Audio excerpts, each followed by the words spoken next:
Hey y'all, welcome back to Carbon Scoring, the best place for comics, history, and action figures, and home of the mystery box. Now, this is a tiny little box, but it is packed with a bunch of good stuff.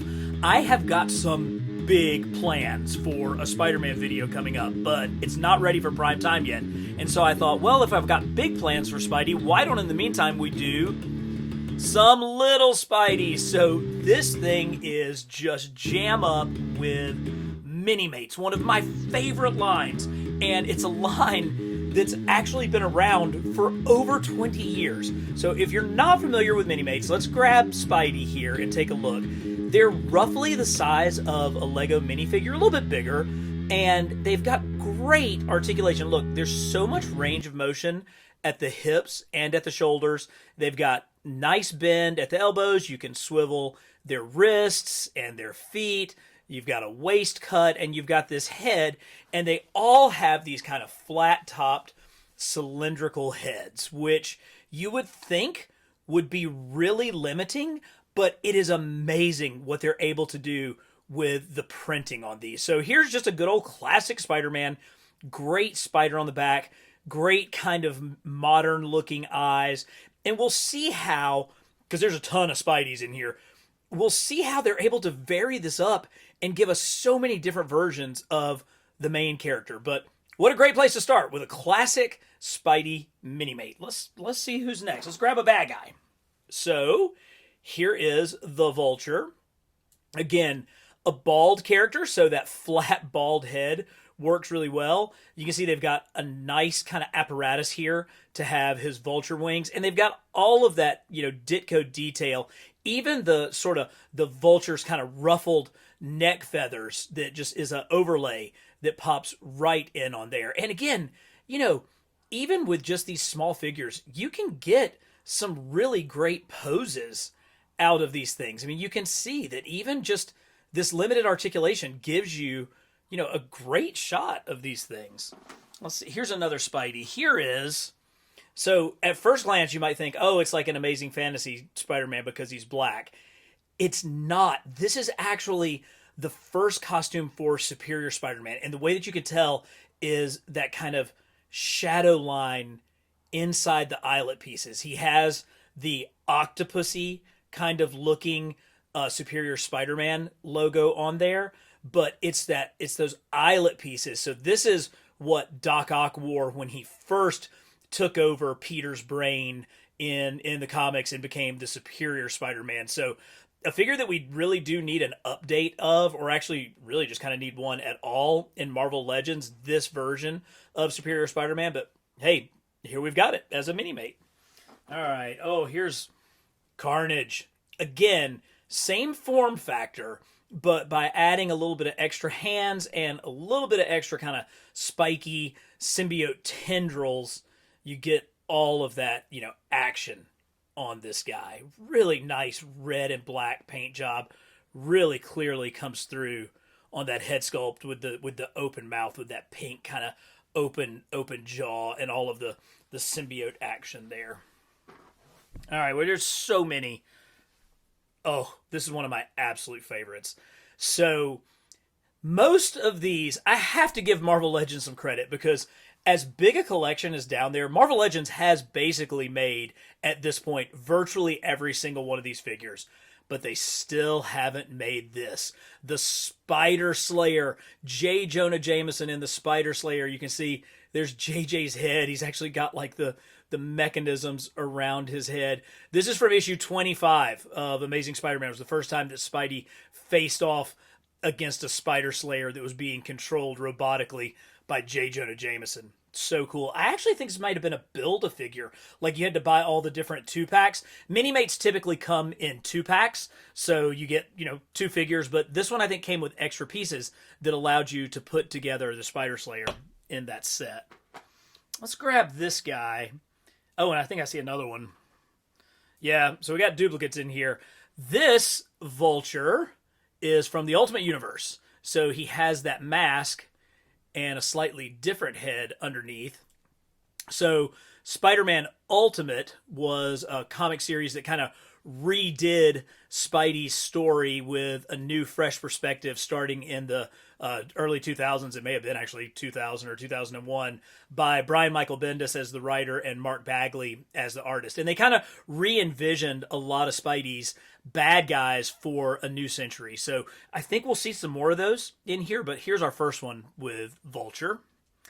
Another Spidey. Oh, perfect. So this actually is your Amazing Fantasy 15 Spider-Man, and it has some very distinctive AF-15 features. First of all, you have the much smaller eyelet pieces, and I love how the web pattern really kind of explodes out from the center on this.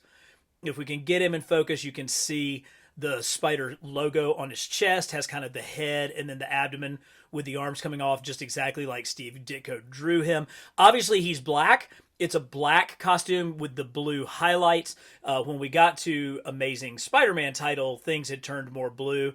But look at the spider logo on the back. Oh, look at that. So I love it that you can take this form factor and just by changing just a few of the decals, just a little bit of the decoration, come up with a completely new figure. Amazing Fantasy 15 Spider-Man. Awesome.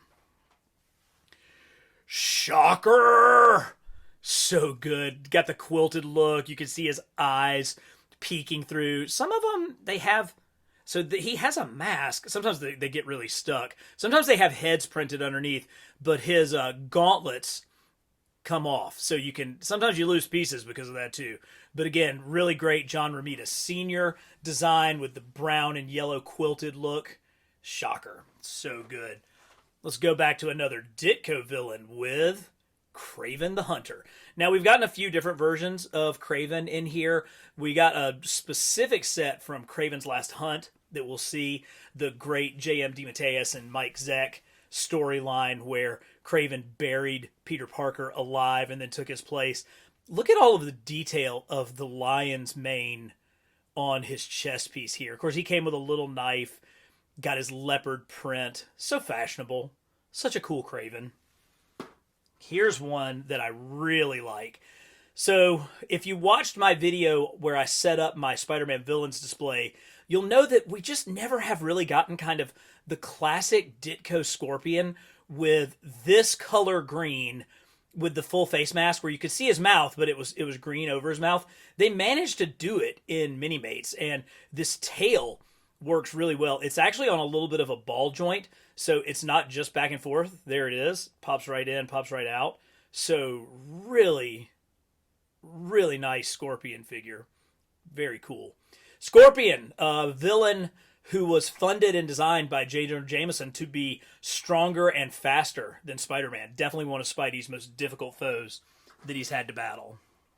One of my all-time favorites, of course, is Hobgoblin. Hobgoblin first appeared in Amazing Spider-Man issue 237, but he was the villain in my first Spider-Man comic, issue 250. So anytime we get this blue and orange demon-looking guy with that great mask, you know I'm going to love it. Super good. Love the cape. Love how he's got kind of the tattered cape. He's probably got a goblin glider down in the box somewhere as well. Here's a black suit Peter. Looking pretty rough. This might be one that's sort of meant to go with the Craven from Craven's Last Hunt. Really nice black and white spider logo across that chest. Yeah, here we go. Speedball. Not Speedball. Screwball. Screwball, a figure that we haven't gotten in Marvel Legends. A relatively new character. I think she was part of the Brand New Day storyline, so something that came out in the kind of mid-2000s. This is one that we definitely need in 6-inch form, but look at how cool that head works with the stripe going right over the top. Sweet. Got some civilians in here. First off, Gwen Stacy. This is an old figure. This has been around a long time, but it really captures Gwen. She's got her black headband, that sweet look on her face, her classic coat that she died in when she fell off the Brooklyn Bridge, but really good Gwen. And there's some more civilians, particularly a very comic accurate classic Aunt May. Now, yes, I was very excited that we got the animated Aunt May, and I am thankful and love that figure, but I want a comic version of Aunt May, and so far this is probably the best one that we've gotten. Definitely better than that super creepy Famous Covers one for sure. And somewhere there's some more in there. Oh, here's a civilian. Pull this guy out. J. Jonah Jameson, one of Spidey's longest standing adversaries. I love the vest and the tie. He's got his rolled up newspaper, and he just looks pissed because he's J. Jonah Jameson, and if he's not mad about that accursed Spider-Man, he's mad about something. So that really comes across. Again, on these tiny little figures, they managed to get all of that emotion in that facial print. Great stuff. Another newer bad guy, Mr. Negative. Really well done. Kind of the white and silver brings out that look. He's got his tuxedo suit. Very cool. I think this is supposed to be a Norman Osborn. I think the hair kind of gives it away. I don't know if this is like when he was like director of Hammer. It almost looks like the character Solo, though. If it had a different kind of head and mask, I think that this could easily be a Solo figure, but I'm fairly certain with that crazy ribbed haircut that this is supposed to be a Norman Osborn of some sort. Here's somebody that I definitely know who it is. Look at how crazy Eddie Brock looks here. So with characters that are all basically on the same body, they have to come up with new ways to kind of make somebody look a little bigger, a little more intimidating. So Venom here has this added chest piece that just adds a little bit of bulk to the character. He's not really any taller than any of the other Mini-Mates, but he's just wider. And then, of course, these hands are longer than the little just sort of C hands, and so that makes him look like he's bigger, but it's really about just the maniacal look on his face that brings out so much of the character. I see another Venom. Let's grab this Venom. Again, they use kind of the extra padding, that extra piece that goes over the center square of the figure, and just a really good, like early, almost with those green sort of teeth.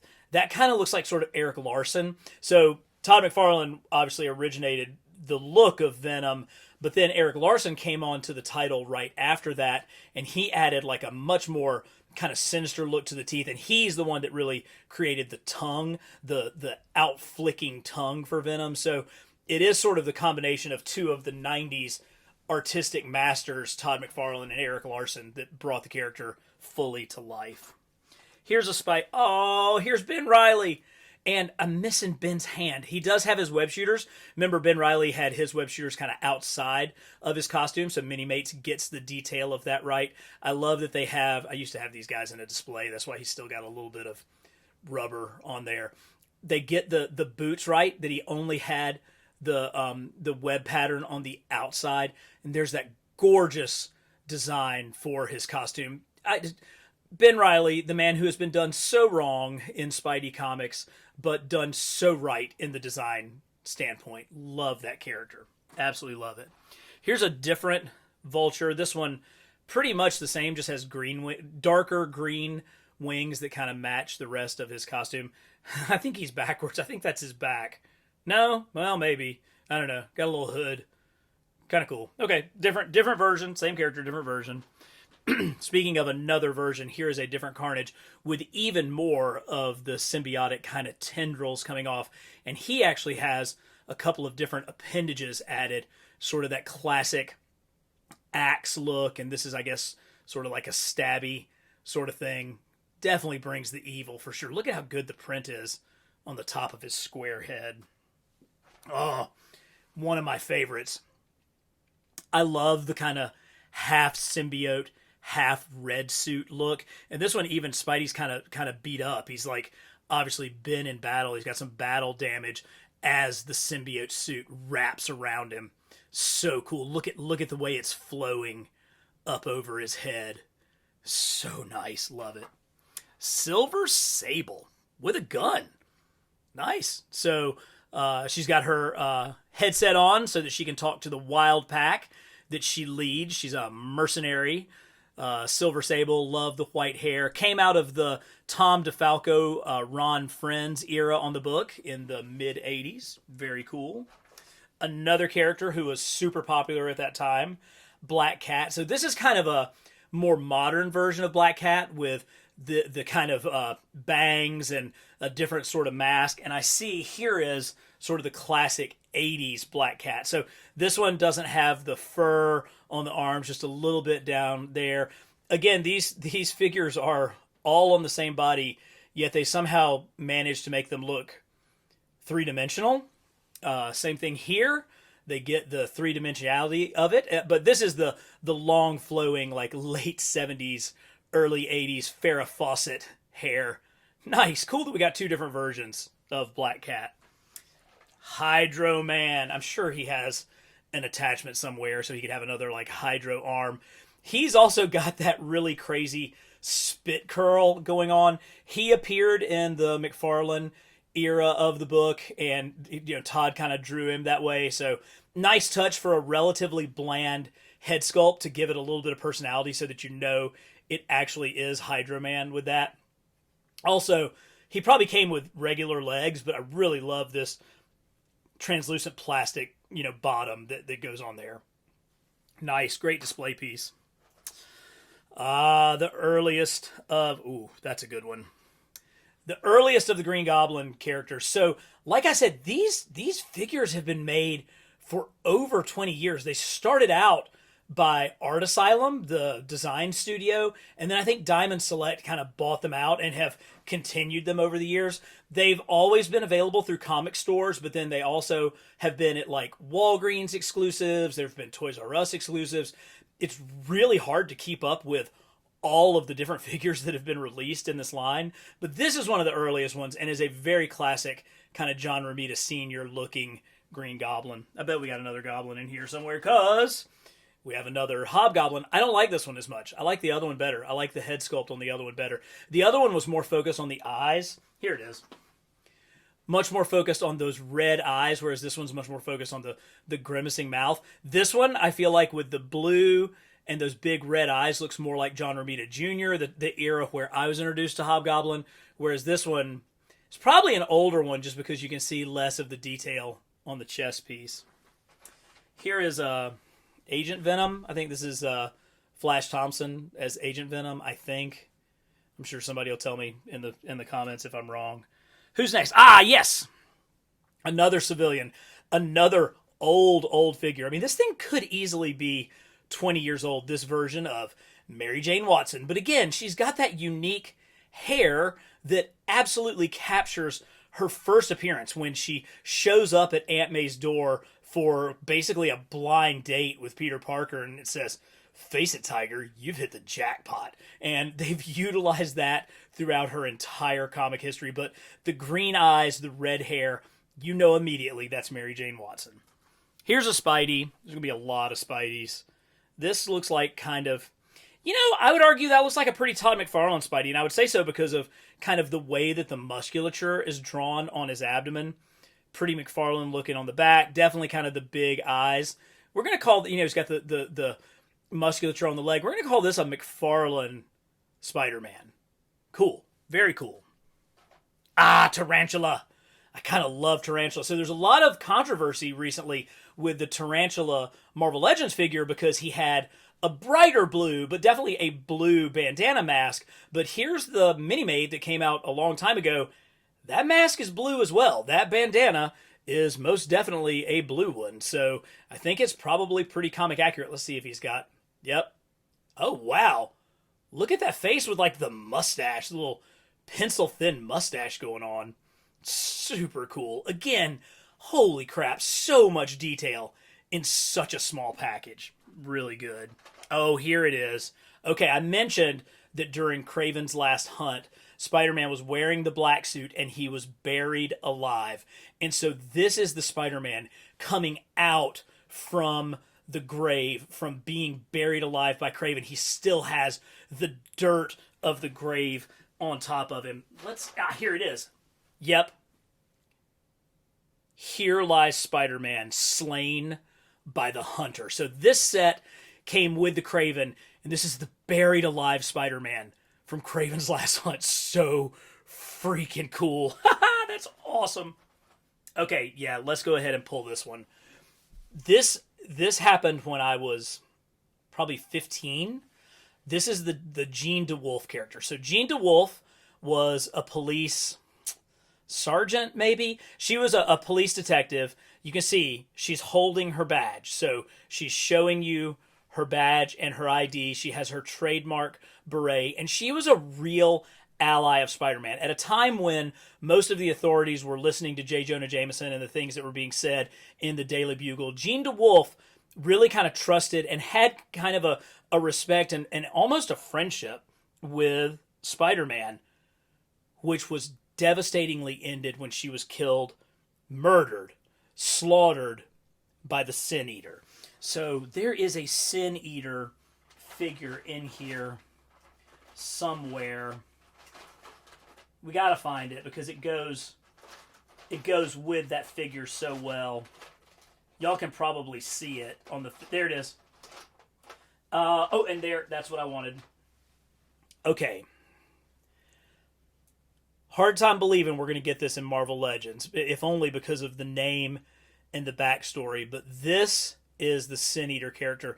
A guy, he was another cop, and he went around basically murdering criminals. He was in the Captain America books. I mean, he went around and he has this shotgun, and he shot Jean DeWolf in the chest, and it's one of the more touching, one of the more moving, one of the more memorable comics I read as a kid was the issue of Peter Parker Spectacular Spider-Man where Jean DeWolf was killed. But here's the Sin Eater that went with that. Unbelievable. You know, this may be the only one we get, so we're gonna hang on to that.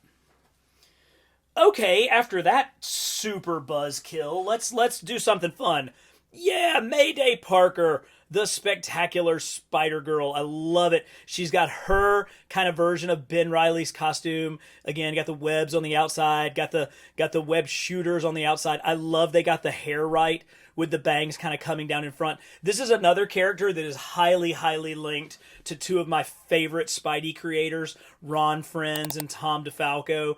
And she's just so much fun. You know, this was the answer to all the darkness that came out of 90s comics. You know, the 90s were so, you know, rough and dark, and sometimes it was awesome. Like, sometimes, like, the Craven storyline, the darkness worked. Sometimes it was just dark for dark's sake. Well, let me tell you something. Mayday Parker was lightness for light's sake, and it was just such a great throwback to the 60s comics that so many people grew up on, and that really established these characters that we love in the first place. So, yay, Mayday Parker. Another super fun one is Spider-Gwen or Ghost Spider or Spider-Girl or whatever you want to call her. This is the comic version of the alternate universe Gwen Stacy who has spider powers. And this isn't a movie version. This isn't an Across the Spider-Verse version. This is the comic version. They do have the web pattern kind of underneath her armpits, as well as you can see it. It's actually, I think it's painted inside her hoodie there. Really choice, looking so good. Okay, this one's old as crud, so it doesn't have any webs on it, and I wonder if it's because they just didn't know, but this is supposedly Ultimate Spider-Man. So this came out right when the book came out. You can see huge eyes. Mark Bagley was drawing the book then, put those huge eyes on it. Very distinctive spider logo on the back that is reminiscent of Mark Bagley's work. But this is meant to be the mini-mate of Ultimate Spider-Man. And I don't know if they didn't have the webs because they were just trying to distinguish it from other Spider-Man, or if they just didn't know if he was going to have webs on it. But that's what this one is. This is easily 20 years old for sure. Kingpin, you know, again, same form factor, but because they go with this big kind of overlay, you get that giant Kingpin right there. The first Iron Spider suit, or the Spider Armor Mark 1, really cool. Brings out the silver, looks really good against the black. I like that. Okay, I'm sure his arm's somewhere in there, but we've got a couple of Doc Ocks. This one is the newer one. It has like a newer articulation scheme. He's a little bit chubbier. He's even got like a little belly. They gave Doc Ock a little belly, but he's still rocking that bowl cut. Again, It's the attention to detail in something this small that makes these lines so awesome. Because here's kind of like the very first Doc Ock when the line first started. He's got a bowl cut. He's got a belly. He's got, octopus tendrils. But look at the improvement as the line went on. Just the detail, so much better. Shriek, a character from kind of the Clone Saga era, sort of 90s kind of action. A lot of detail on that face print. Here's a super great Black Suit Spidey. I like this. That when Ron Frenz was drawing Black Suit Spidey, he would use the blue to kind of highlight the musculature. And so look at how that blue creates the round aspect of Spidey's mask on this square head. That head is square, but because of the curvature of that blue, it gives the illusion of a round mask. So cool. Yeah, here we go. Here's a much more modern looking Green Goblin. I actually think I prefer the face sculpt, the face paint of the other one, but everything else from the, all the detail of the paintwork to his bag to his pumpkin bomb is probably better with this one. This is an Ultimate Spider-Man figure. This is the Spider-Woman who was like Spidey's clone in the Ultimate Spider-Man saga. So we did get a lot of Ultimate figures in here. There's probably a few more. Oh, what's so special about this Spidey? Kind of, mid-sized eyes. Those aren't big McFarlane eyes, but they're not tiny Ditko eyes. What makes it cool is they figured out a way to get the web wings to work. We cannot figure web wings out on a 6-inch Spider-Man figure to save our life, but they work pretty dadgum well on this MiniMate. So nicely done, guys. Really appreciate you getting the web wings, a crucial part of Spidey's costume that we just never, ever get to see. So excellent.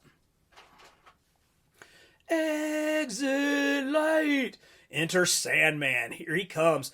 This is, I want to say, the early version of Sandman. Do love the giant fist. I like the fact that he's got like 3 fingers, so it's almost like cartoony in that way. He's got his, ribbed up flat top. But I see another one. Here is an even better kind of Ditko-y Spider-Man. Even more ribbing to the hair. Even more sand effects. We got the big hammer fist. We got the giant fist. Now he's got 4 fingers.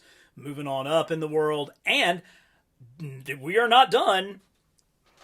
Here is the 70s version of Sandman. So this is when Sandman became more of like a Fantastic Four villain. He was like a member of the Frightful Four, I believe, and, fought, the Thing before, becoming a good guy like almost all the bad guys do. But this is a version of Sandman that we haven't gotten in 6 inches, the kind of 70s version. So 3 unique Sandman figures. Very cool. Speaking of unique, his arm's in there somewhere.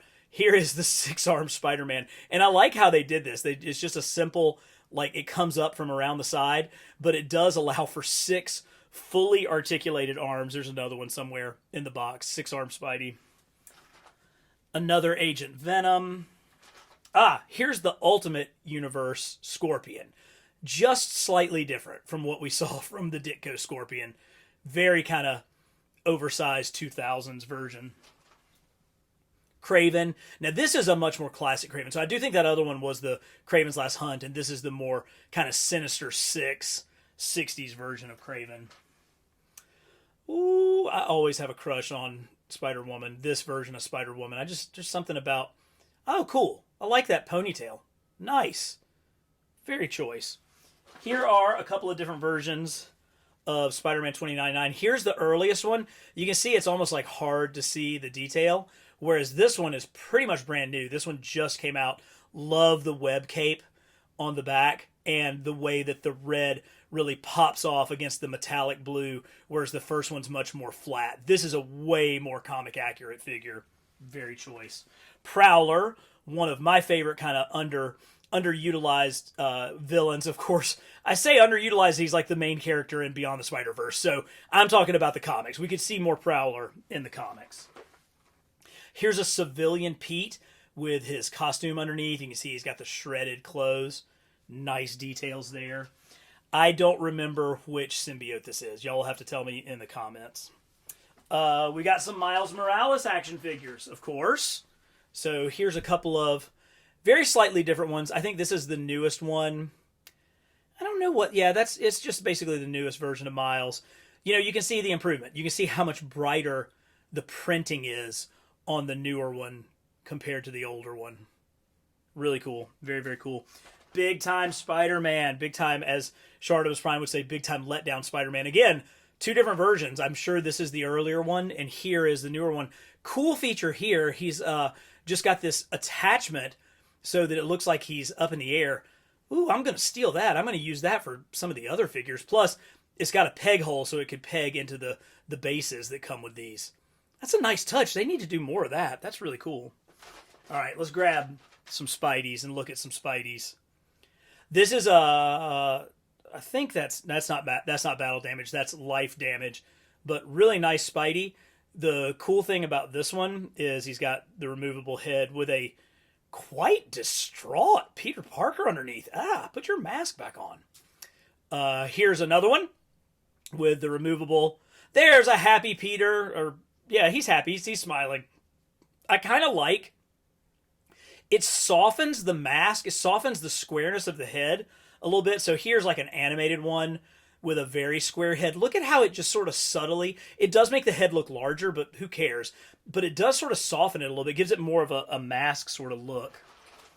Okay, we've got one of Spidey's bestest allies with the Man Without Fear, Daredevil. Got his Billy Club.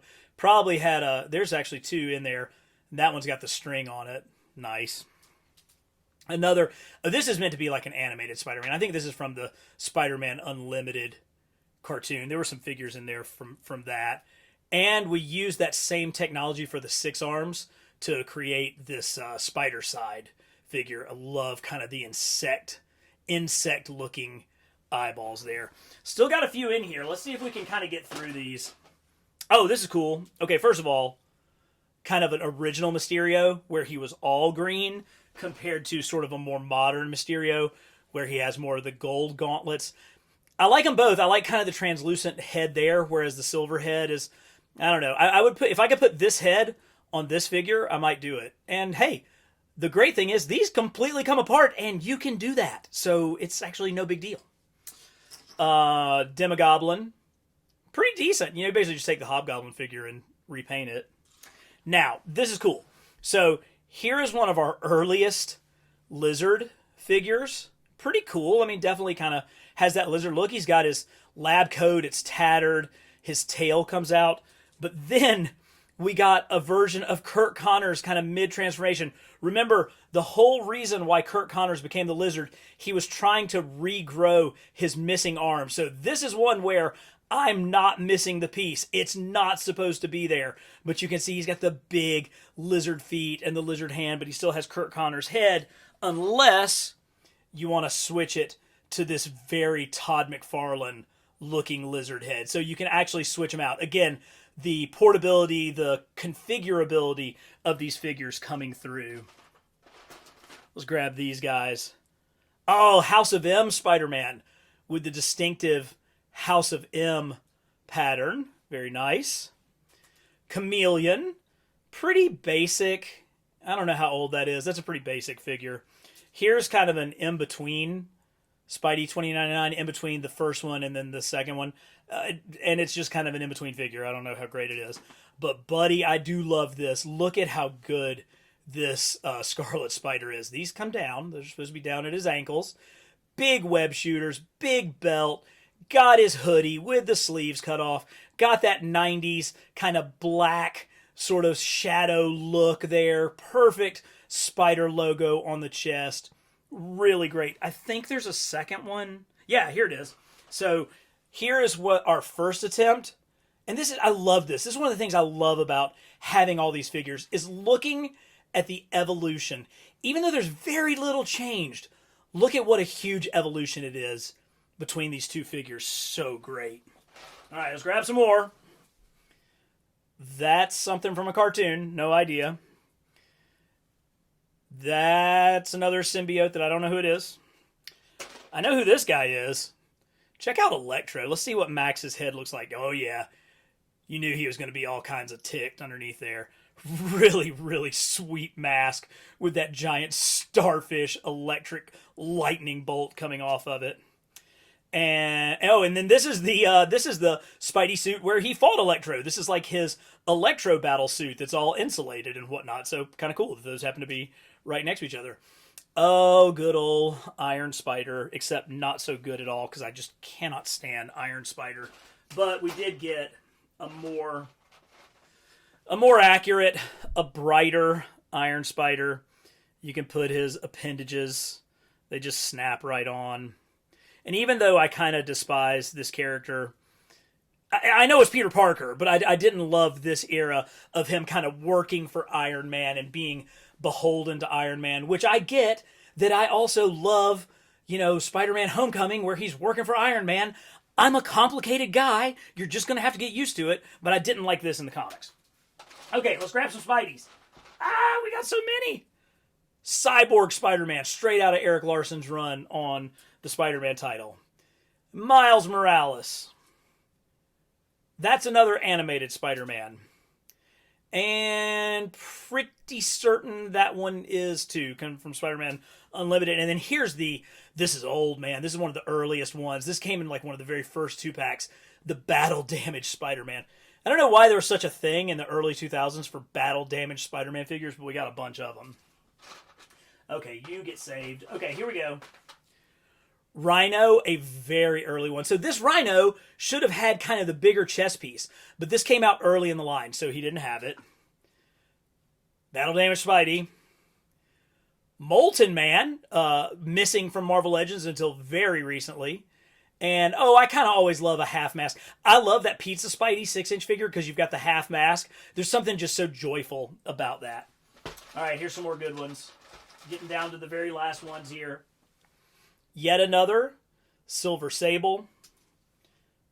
Oh, man, that's maybe the best black suit we've seen. That's really good. I'm going to have to put him out to the side. That is about as perfect a black suit Spider-Man as you're going to find. Here is when Spider-Man had invisibility. No, wait. That may be supposed to be Hydra Man again. And then this is Invisible Spider-Man, who doesn't exist. No clue what this is, I think from a cartoon. Here's an early Carnage figure, not nearly as good as the newer ones, but he can fly around on the Goblin Glider that I just found.